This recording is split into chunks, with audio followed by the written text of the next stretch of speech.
मित्रों जय हिंद। एपी ज्ञान गंगा के यूट्यूब चैनल पर आप सबका हार्दिक स्वागत है। जैसा कि आप जानते हैं कि पिछले कुछ दिनों से आप लोग एमसीक्यू क्वेश्चन की श्रृंखला पढ़ रहे हैं और उसमें फिजिक्स, केमिस्ट्री, जूलॉजी, बॉटनी के 100 प्रश्न 25-25 की श्रृंखला में दिए गए हैं। तो 175 प्रश्नों के बाद 25 प्रश्नों की श्रृंखला में कुछ प्रश्न लेकर के आज हम आपके बीच में उपस्थित हैं। क्वेश्चन नंबर 76 है, जीव विज्ञान नाम किन किन वैज्ञानिकों ने दिया। मित्रों आप लोग जानते हैं कि जीव विज्ञान के अंतर्गत जूलॉजी और बॉटनी दो प्रकार के विज्ञान हैं। तो जीव विज्ञान नाम सबसे पहले लेमार्क और ट्रेवेरेनस नाम के वैज्ञानिक ने दिया था। तो ये आपका ऑप्शन ए सही हो जाएगा, लेमार्क एवं ट्रेवेरेनस। क्वेश्चन नंबर 77 है, डीएनए का मॉडल किसने प्रस्तुत किया। आप लोग पिछले वीडियो में पढ़े हैं डीएनए, आरएनए, एटीपी और एडीपी। तो डीएनए जो है ये आनुवांशिक लक्षणों को माता पिता के द्वारा उनकी संतानों में वंशागत करता है। तो डीएनए का मॉडल प्रस्तुत किया वाटसन एवं क्रिक नाम के वैज्ञानिक ने और इस पर इन्हें नोबेल पुरस्कार प्राप्त हुआ। तो ये ऑप्शन ए सही हो जाएगा। नेक्स्ट क्वेश्चन लेते हैं, सामान्य मनुष्य में मस्तिष्क का भार कितना होता है। क्या 1000 से 1100 ग्राम, 1300 से 1400 ग्राम, 900 से 1000 ग्राम और 1600 से 1800 ग्राम। तो जो सामान्य मनुष्य में मस्तिष्क का भार है वो होता है 1300 से 1400 ग्राम। ऑप्शन बी सही कर लीजिए, 1300 से 1400 ग्राम भार होता है सामान्य मनुष्य के मस्तिष्क का। नेक्स्ट क्वेश्चन है, मनुष्य में मस्तिष्क का कौन सा भाग सर्वाधिक विकसित होता है। सेरिब्रम, सेरिबेलम, डायनफ्लेलान और इनमें से कोई नहीं। तो हमारे मस्तिष्क में अनेक भाग हैं, सबसे विकसित जो भाग है इसे सेरिब्रम कहते हैं। बहुत इंपॉर्टेंट प्रश्न है सेरिब्रम। हार्मोन क्या है, नेक्स्ट क्वेश्चन है, प्रोटीन है कि अमीनो एसिड है या साधारण कार्बोनेट है या जटिल कार्बोनेट है। तो मित्रों हार्मोन जो है ये प्रोटीन के अंतर्गत आता है। ये 76 से 80 क्वेश्चन तक आप कर लिए हैं। अब आप इसका स्क्रीनशॉट ले लीजिए और उसके बाद नेक्स्ट क्वेश्चन की ओर चलते हैं।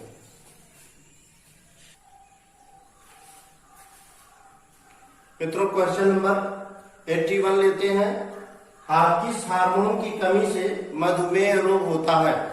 आप जानते हैं मधुमेह रोग को शुगर कहते हैं और शुगर रोग शरीर में एक विशेष हार्मोन की कमी के कारण हो जाता है। तो ऑप्शन ए है gastrin, option b relaxin, option c estrogen और ऑप्शन डी इंसुलिन। तो आपको जानना चाहिए कि जो मधुमेह नाम का रोग है जिसे शुगर रोग कहते हैं तो ये इंसुलिन हार्मोन की कमी के कारण होता है। मानव शरीर में इंसुलिन हार्मोन की कमी हो जाती है तो मधुमेह रोग हो जाता है। नेक्स्ट क्वेश्चन है, मास्टर ग्रंथि है। मास्टर ग्रंथि या मास्टर ग्लैंड क्या है। थायराइड, एड्रिनल, पीयूष और पीनियल काय। तो मास्टर ग्लैंड शरीर में जितनी ग्रंथियां हैं उसमें जो पिट्यूटरी ग्लैंड है जिसे पीयूष ग्रंथि कहते हैं ये मास्टर ग्लैंड के अंतर्गत आती है। ऑप्शन सी सही कर लीजिए। क्वेश्चन नंबर 83 है, कीट भक्षी पौधा है। कुछ पौधे ऐसे हैं, आपको सुनकर आश्चर्य होगा, कुछ पौधे ऐसे हैं जो कीटों का भक्षण करते हैं। उनकी पत्तियां कुंभ के आकार की हो जाती हैं और उनके अंदर कोई लसीला द्रव भरा रहता है। जब कोई मक्खी आकर के उसके ऊपर बैठती है तो चिकने पदार्थ लगे होने के कारण वो फिसल करके उसी द्रव में जो चिकना द्रव भरा होता है उसमें गिर जाती है और फिर पत्तियों का मुंह ऊपर से बंद हो जाता है।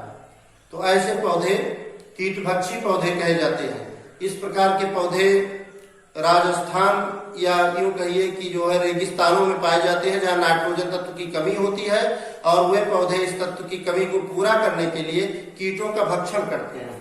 तो कीटभक्षी पौधे कौन कौन से हैं। Option A drosera, option B utricularia, option C उपर्युक्त दोनों और ऑप्शन डी कोई नहीं।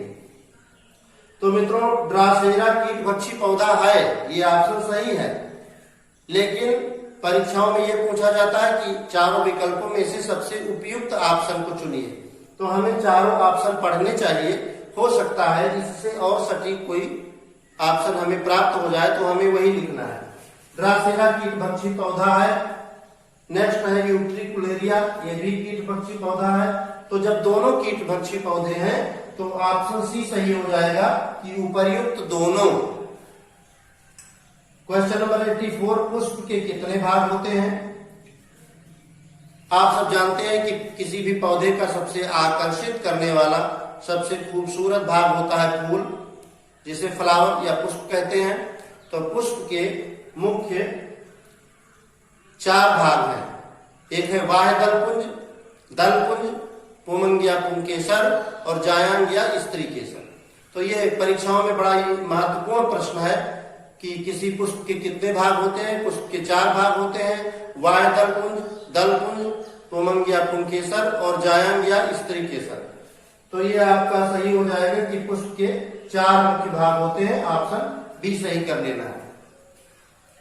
क्वेश्चन नंबर 85 है, एक पुष्प के स्त्री केसर के मध्य भाग को क्या कहते हैं?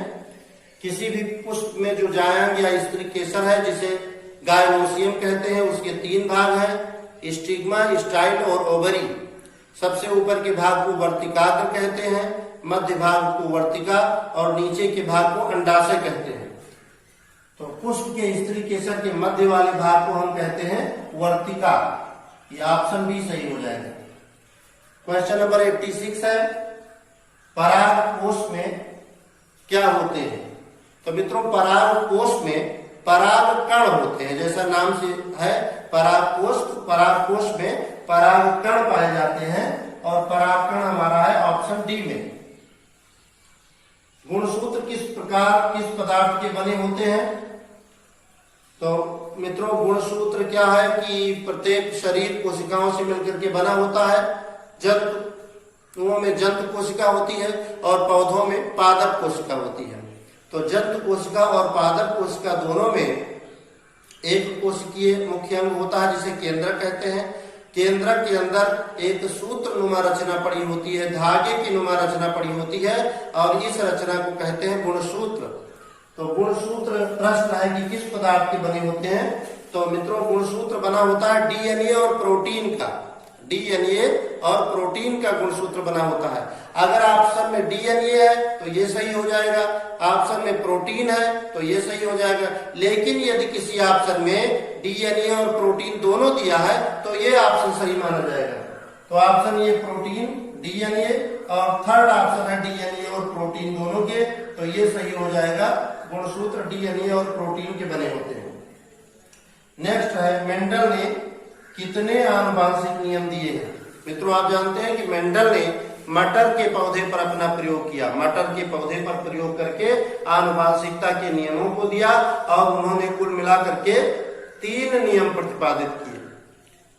प्रभाविता का नियम, पृथक्करण का नियम और स्वतंत्र अपव्यूहन का नियम। तो मेंडल ने कुल मिलाकर के आनुवांशिक 3 नियम प्रतिपादित किए। तीनों नियमों में ऑप्शन ये देखें, ऑप्शन सी हमारा सही है।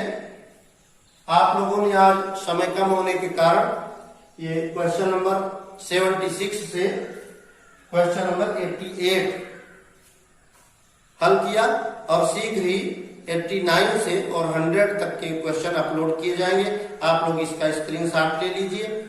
जय हिंद, जय भारत।